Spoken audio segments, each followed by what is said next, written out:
গতকাল থেকে দিনভর ননস্টপ আমরা সম্প্রচার করেছি দিল্লি, কারণ দিল্লিতে যে ঘটনা ঘটেছে সেই ঘটনা একেবারে সারা দেশে একটা মারাত্মক সাড়া ফেলেছে।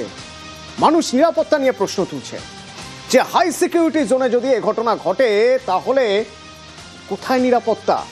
নিরাপত্তা নিয়ে এত কথা হয়, দিল্লি নিয়ে এত কথা হয়, সেই দিল্লি রাজপথ এভাবে রক্তাক্ত হলো কিভাবে? আমরা জানাচ্ছিলাম যে দিল্লির বিভিন্ন জায়গায় সিকিউরিটি মারাত্মক, ক্লোজ সার্কিট ক্যামেরা দিকে দিকে প্রত্যেকটা মোড়ে। সেই ক্লোজ সার্কিট ক্যামেরার ফুটেজে ধরা পড়লো না, ঘটনা ঘটে যাওয়ার পর ক্লোজ সার্কিট ক্যামেরার ফুটেজ পাওয়া যাচ্ছে। সেই ফুটেজ থেকে যে i20 গাড়ি বিস্ফোরণের জন্য আত্মঘাতী জঙ্গি ব্যবহার করেছিল সেই গাড়ির কিছু ফুটেজ পাওয়া যাচ্ছে। এক এক করে দেখাবো। যে ফুটেজ দেখছেন 29শে অক্টোবরের পলিউশন টেস্টের জন্য এই গাড়িটি নিয়ে যাওয়া হয়। বিকেলের ফুটেজ 4টের কিছু পরে 29শে অক্টোবর। এই যে গাড়ি দেখুন পলিউশন টেস্টের জন্য নিয়ে যাওয়া হচ্ছে, গাড়ি থেকে যে দুজন নামবে দেখুন, একজন গাড়ি পার্ক করছে, গাড়ি পিছিয়ে নিয়ে যাচ্ছে টেস্ট করানোর জন্য, এরপর এই গাড়ি থেকে দুজন নামবে। এই দুজন কারা? এই দুজন সন্দেহভাজন, যাদের কথা দিল্লি পুলিশ বলছে, তদন্তকারীরা বলছেন। সময় দেখুন 4:18 বিকেলে 29 তারিখ। এবার দেখা যাক গাড়ি থেকে কারা নামছে, এক এক করে দেখাবো আপনাদের। দুজন নামছে গাড়ি থেকে, যে দুজন সন্দেহভাজন, এই দুজনের মধ্যে থেকে এই যে যার পিছে ব্যাকপ্যাক আছে তাকে বলা হচ্ছে যে উমর নবী। এই উমর নবী আত্মঘাতী জঙ্গি। আর একজন পাশে কালো টি শার্ট পরে আপনাদের দেখাবো তারেক। এই দুজন এরপর গাড়িতে উঠে চলে যায়। গাড়ি নাম্বার সেই গুরগাঁওয়ের নাম্বার, যে গাড়ি পলিউশন টেস্টের জন্য নিয়ে যাওয়া হয়েছিল সেখানকারই সিসি ক্যামেরায় ধরা পড়ে গাড়ির ছবি। পলিউশন টেস্ট খুব জরুরি, তার কারণ দিল্লির রাস্তায় যে কোনো জায়গায় পলিউশন টেস্টের জন্য গাড়ি থামানো হয়। ছোটোখাটো কোনো ঝামেলায় জড়াতে চায়নি, এদের প্ল্যান ছিল বড় কোনো প্ল্যানে যদি ছোটোখাটো ঝামেলায় রাস্তায় জড়িয়ে পড়ে তাহলে প্ল্যান ভেস্তে যেতে পারে। তাই কোনো রিস্ক না নিয়ে এরা পলিউশন টেস্ট করিয়ে নিয়েছিল সময় মতো, যাতে পলিউশন টেস্টের জন্য অন্তত কোনো জায়গায় রাস্তায় সিগন্যালে বা পুলিশের নাকা চেকিংয়ে অন্তত আটকাতে না হয় কোনোভাবেই, কোনো ছোটোখাটো ঝামেলা হ্যারাসমেন্ট যাতে না হয়। আরও একটি ক্লোজ সার্কিট ক্যামেরার ফুটেজ আপনাদের দেখাবো কিছুক্ষণের মধ্যেই। শহরের বিভিন্ন জায়গার ক্লোজ সার্কিট ক্যামেরার ফুটেজ দিল্লির, যা এই গাড়িটির অস্তিত্ব প্রমাণ করছে। যেদিন ঘটনা ঘটে সেই দিন বদরপুর কোথায়? বদরপুর বর্ডার। এই সেই গাড়ি, সেই i20 দিল্লির বর্ডারে যখন ঢুকছে গাড়ি, সেই সময়ের ছবি। টাইমটা একবার খেয়াল করে দেখা যাক।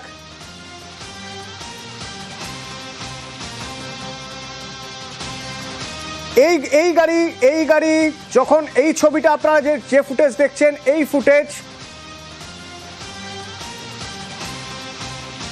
ফুটেজ ভালো করে দেখুন একবার। এই ফুটেজ গাড়ির মধ্যে রয়েছে মাস্ক পরে,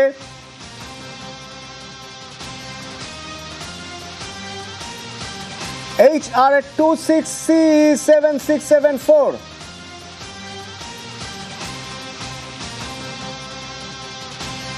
এই গাড়িটি ধরা পড়ে বদরপুর বর্ডারে চেকপোস্টে ধরা পড়ে, মানে ক্লোজ সার্কিট ক্যামেরার ফুটেজে ধরা পড়ে।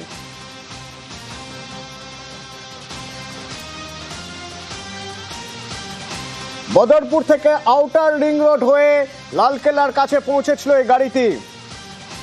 3:19 যে ফুটেজ দেখছেন গতকালের, তা হলো পার্কিংয়ে ঢোকার সময়ের ফুটেজ।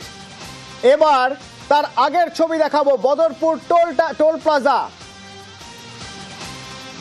টোল প্লাজার ছবি।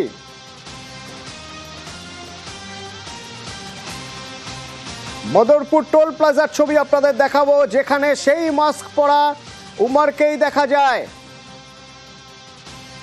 এই দেখুন সেই ছবি, দিল্লির বদরপুর বর্ডার, এই চেকপোস্ট টোল প্লাজার। এখানে প্রত্যেকেই জানেন সবকটা চেকপোস্টের টোল প্লাজায় সেখানে সিসি ক্যামেরা থাকে। সেই সিসি ক্যামেরাতেও দেখা যাচ্ছে গাড়ির ড্রাইভিং সিটে সেই কালো মাস্ক পরা উমার, আত্মঘাতী জঙ্গি।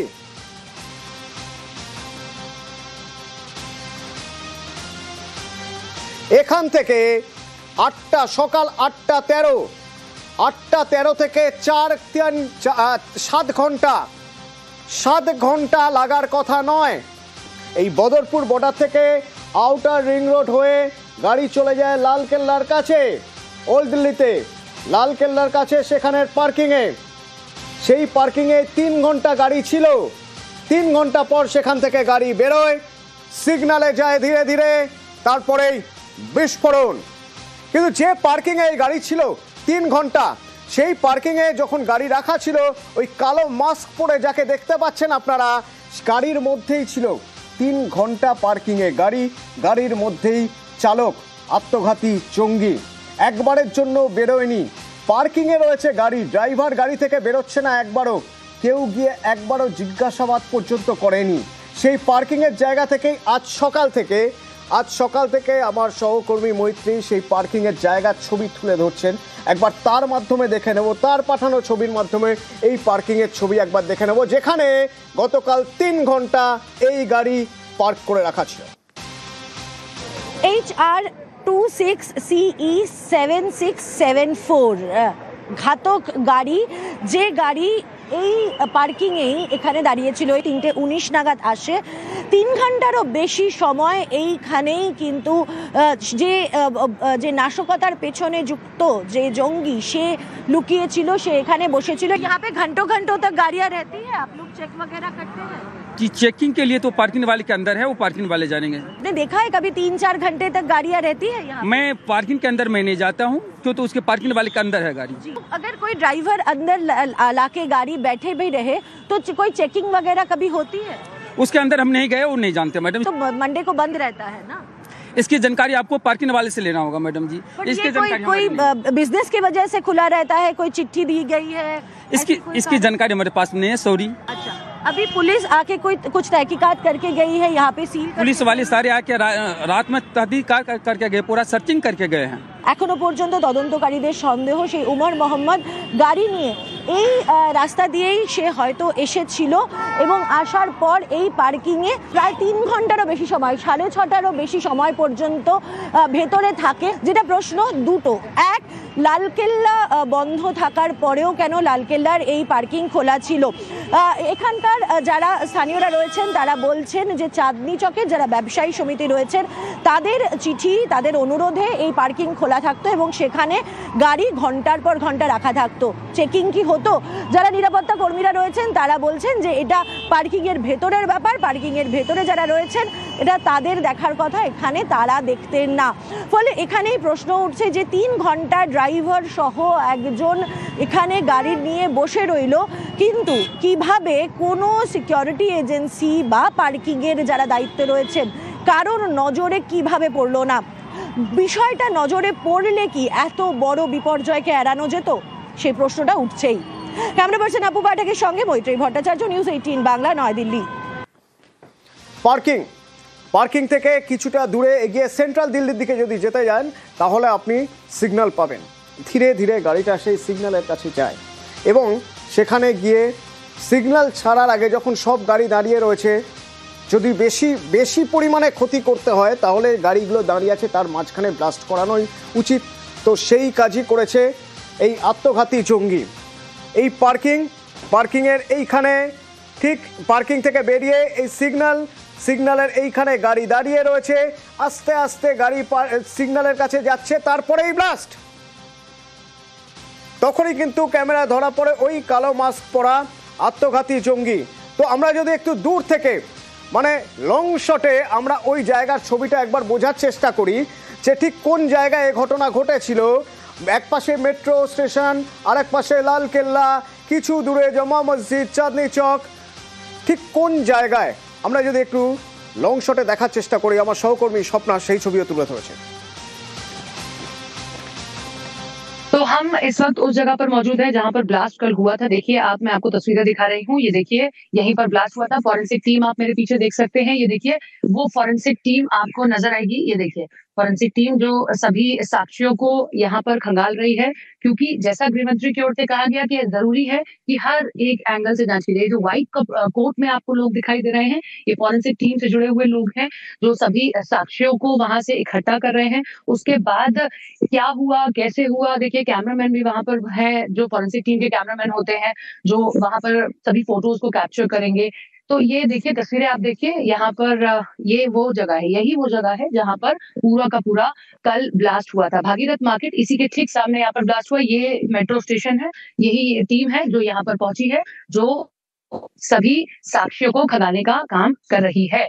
तो यहाँ हमारी मौजूदगी न्यूज 18 इंडिया पर एक्सक्लूसिव तस्वीरें हमने आपको दिखाई। এই বিস্ফোরণের সঙ্গে ফরিদপুর মডিউলের যোগ রয়েছে তদন্তকারীরা মনে করছেন, কারণ ফরিদপুরে যেদিন এই বিস্ফোরণ সন্ধে সেদিন সকাল থেকে রেড চলে। বেশ কয়েকদিন ধরে ইন্টেলিজেন্স সূত্রে খবর পাওয়ার পর ফরিদপুর থেকে দুপুরের মধ্যে 2900 কেজি এক্সপ্লোসিভ উদ্ধার হয় এবং ফরিদপুর থেকে গ্রেপ্তার হয় বেশ কয়েকজন হোয়াইট কলার তাদের, অর্থাৎ সমাজের গণ্যমান্য ব্যক্তি। ডাক্তার যে বাড়িতে ভাড়া থাকে সেই বাড়ি থেকে বেরোচ্ছে বিস্ফোরক। আরো একজন গ্রেপ্তার ফরিদপুর থেকে। কে সে? ফরিদপুর থেকে গ্রেপ্তার শাহিন সাঈদ। আগের দিন মুজাম্মেল গ্রেপ্তার হয়েছে। আল ফালাহ মেডিকেলের চিকিৎসক শাহিন সাঈদ, অর্থাৎ এই শাহিন সাঈদও গ্রেপ্তার। আগে মোজাম্মেল, তারপর শাহিন সাঈদ। লখনৌয়ের শাহিন সাঈদ পেশায় তো চিকিৎসক, কিন্তু জানা যাচ্ছে সক্রিয় জৈশ সদস্য, মহিলা জঙ্গি নিয়োগে সক্রিয় ছিল এই শাহিন।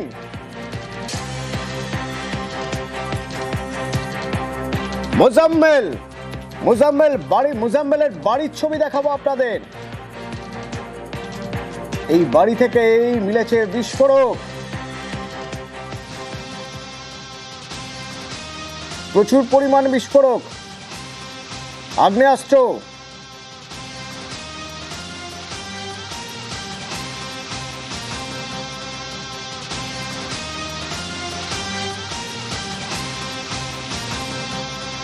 वो जेएमसी जम्मू बात्रा में जो है उसी में पेमेंट पर हुआ था हमारा MBBS उसका करते थे वो इधर सोरा में, सिक्किम सोरा में। तो वो आदिल के साथ कैसे इन्वॉल्व थे?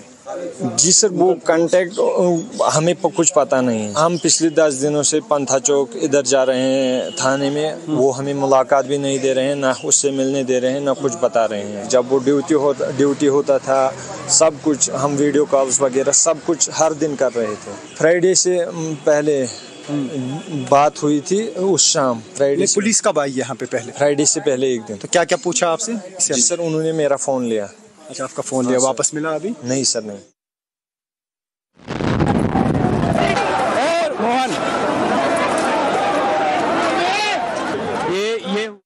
মুজাম্মেলের পাশাপাশি আরও নাম উঠে আসছে। শাহিনকে আজ গ্রেপ্তার করা হয়েছে। শাহিন জৈশের সদস্য শাহিন সাঈদ, তার সঙ্গে সাজ্জাদ আহমেদ আরও এক চিকিৎসক। পুলওয়ামা থেকে সাজ্জাদ আহমেদকে গ্রেপ্তার করা হয়েছে। এই নিয়ে এখনো পর্যন্ত 7 জন, তাদের মধ্যে বেশিরভাগই চিকিৎসক, অর্থাৎ যাদের জীবন বাঁচানোর কাজ, যারা মন্ত্র নেন, শপথ নেন জীবন বাঁচানোর, তারাই জীবন ছিনিয়ে নেওয়ার কাজ করছে। পার্থ চট্টোপাধ্যায় 3.5 বছর পর জেল মুক্তি। নাকতলার বাড়িতে ফিরলেন পার্থ চট্টোপাধ্যায়। অসুস্থ ছিলেন, হাসপাতালে ছিলেন, হাসপাতাল থেকে ছাড়া পেয়ে বাড়ি।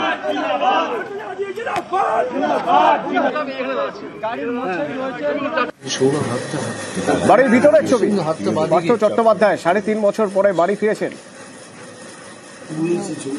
প্রিয় পোষ্য সঙ্গে।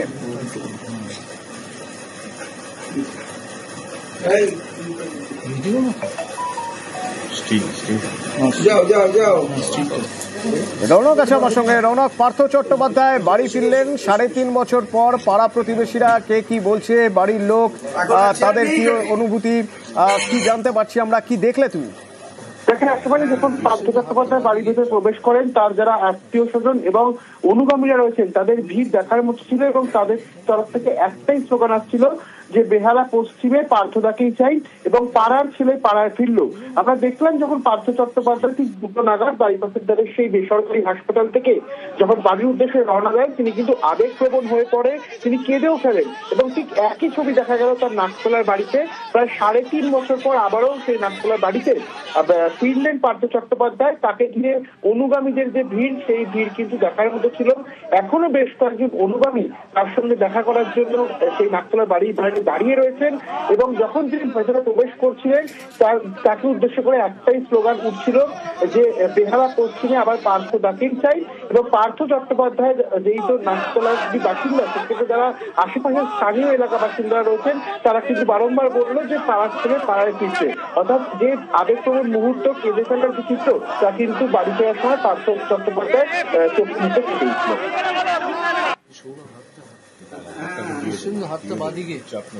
ধন্যবাদ।